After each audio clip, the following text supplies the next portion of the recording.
Drill down or cascade forms enable to list values in a field depending on a value selected in another field.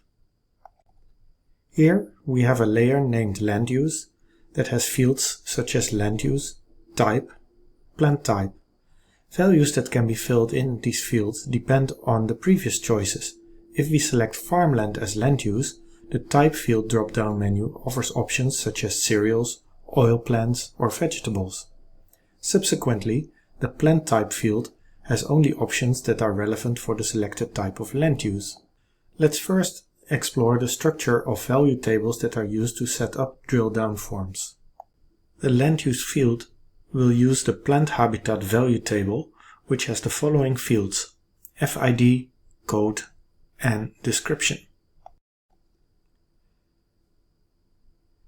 In the land use layer, the type field refers to the plant type value table. In this table, there's a field habitat code that refers to a specific code value from the plant habitat table. For instance, the FAR habitat code, standing for farmland, is used as the habitat code for cereals, vegetables, oil plants, as these are applicable farmland types. Similarly, the plant type uses the plant subtype value table that contains a code field that refers to specific types from the plant type table. For instance, the CER type code is applied for wheat, rye, barley, maize, meaning these types of plants belong to the cereals category.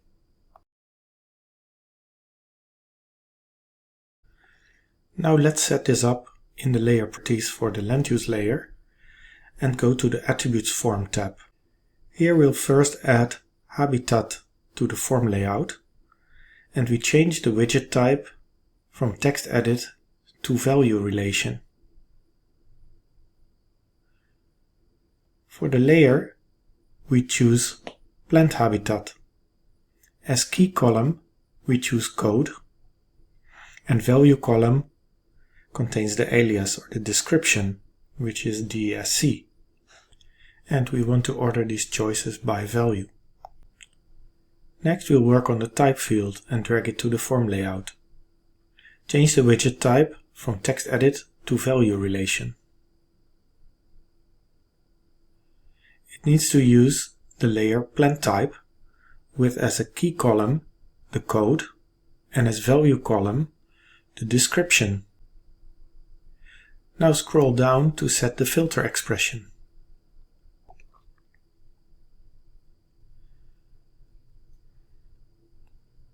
There we want that the habitat code is equal to the value that has been selected from the habitat field. And we can identify that by current value, that's a function, and it uses as an input in single quotes the name of the field or widget that has been used before. In this case, type with single quotes habitat and close the bracket.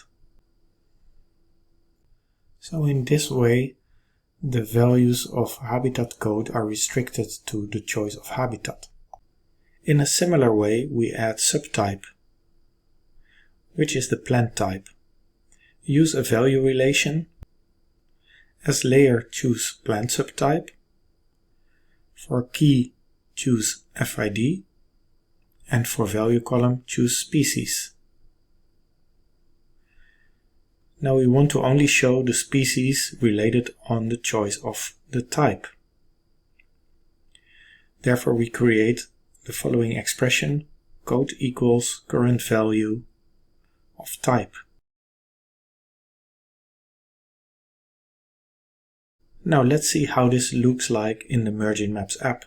In the Mergin Maps app, we can choose any land use from the drop-down.